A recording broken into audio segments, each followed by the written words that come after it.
Every time I've passed Windsor on Highway 101, I glance at this empty field and think about what used to be here. In 2018, I stopped at the site and took these photos. I didn't explore the property, and I never published them. Since then, Relics of Retail has expanded from Instagram to short documentaries. Like thousands of Bay Area residents, this water park was significant to my childhood. Now, I'm finally ready to tell the story of Windsor Waterworks in slides.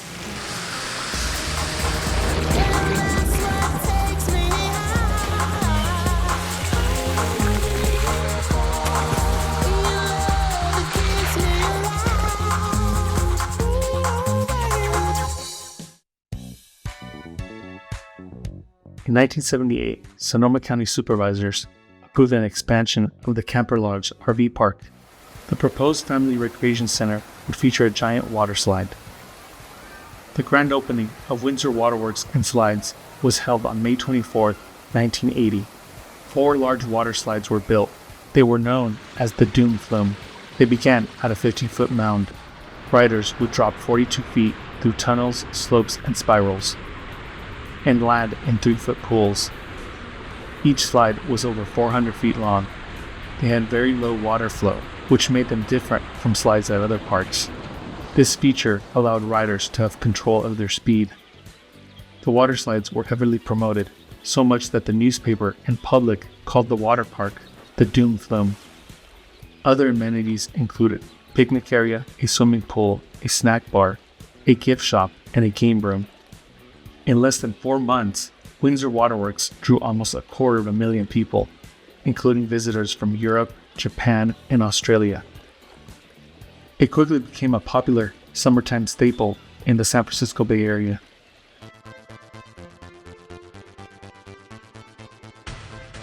Around the early 90s, the park was renovated. The slide frames and other brown structures were painted light blue and green. The slides were changed, and each one was given a name. There was the Excalibur, Robin's Folly, King Richard's Run, and Little John's Jaunt. My first visit to Windsor Waterworks was likely in 1993 when I was 8 years old. My brothers and I were in daycare, and every summer we took trips there. My first experience wasn't the best. I was a very anxious kid and I didn't know how to swim. During the trip, my brother and I flew down King Richard's Run. We flipped over on our inner tube and slammed into the pool. I panicked and struggled underwater. Luckily, the lifeguard quickly pulled me up, and after that, I played it safe on the slides. I especially avoided the Excalibur, the fastest slide that you had to ride alone. Because of this, I spent a lot of time in the shallow end of the swimming pool.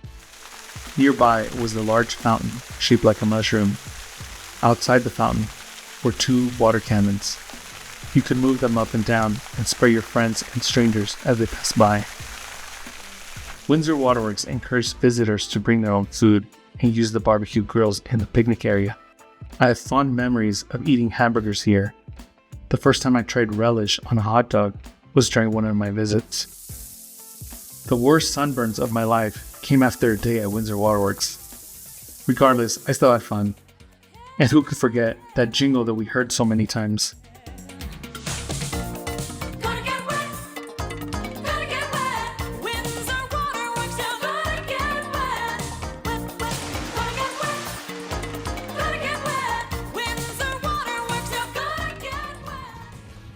I visited Windsor Waterworks about 7 times.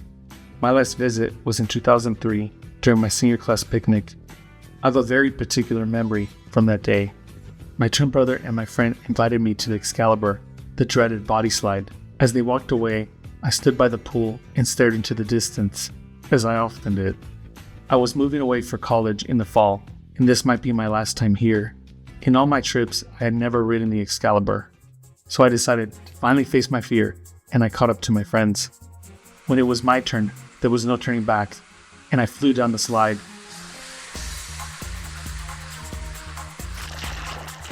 I quickly rose from the landing pool. It felt great. I remember feeling the adrenaline and the sweet victory of conquering my fear.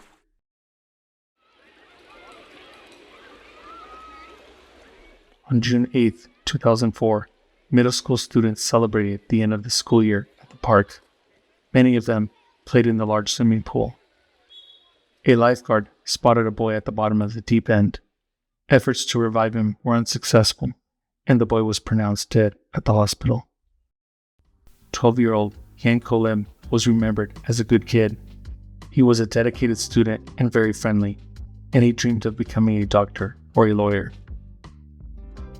The drowning was the only death in the history of Windsor Waterworks. The boy's aunt asserted that he did know how to swim. This was contrary to early reports. She said, quote, "He could swim, but he was not the best. He could swim for play, for enjoyment," end quote. An investigation was launched into Windsor Waterworks. A violation of water clarity standards was found at the pool where the drowning occurred.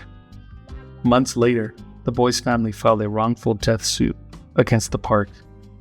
In 2005, the family settled out of court for an undisclosed sum. Following the tragedy, the park's insurance rates more than doubled. Attendance declined and never fully recovered. Windsor Waterworks closed in the 2005 season. By April 2006, the park had closed permanently, and dismantling of the famous water slides had begun.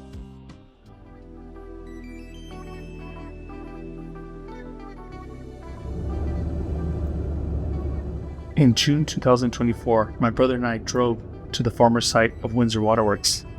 He did the filming and I analyzed the property.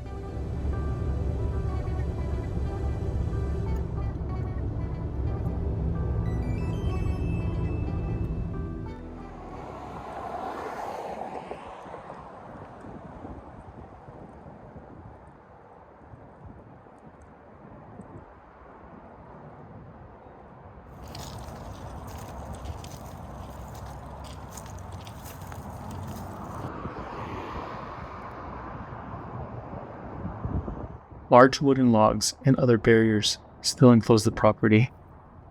The parking lot was still intact. The markings on the concrete were still visible.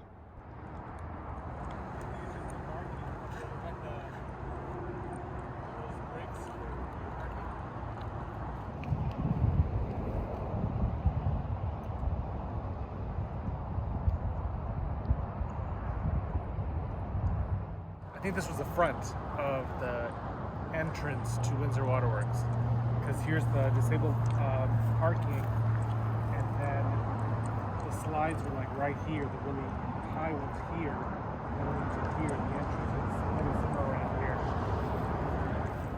We found lumps throughout the field, likely where the slide frames once stood.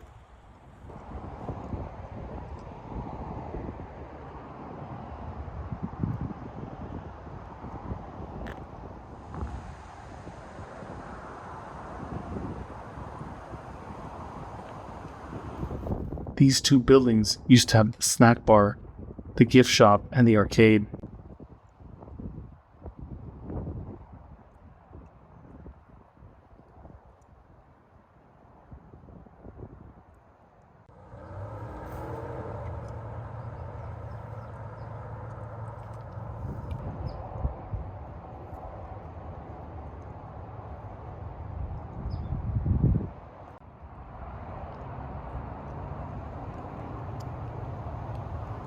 I remember the restroom was in the building closest to the trees.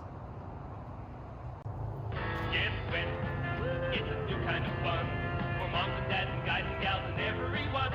You can bring the whole family, we got nothing but room to picnic or relax or ride a wild dune soon. The Windsor Waterworks is the place to come for a splashing good time or a day in the sun. And if you want a thrill that you'll never forget, ride the wild dune bloom and you're gonna get wet. Gonna get wet. Windsor Waterworks, you're gonna get wet.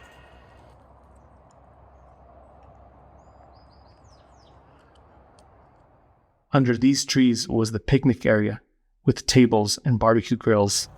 They called it Sherwood Forest. Footage from 2020 shows the concrete and markings of the mushroom fountain, the water cannons, and the swimming pool.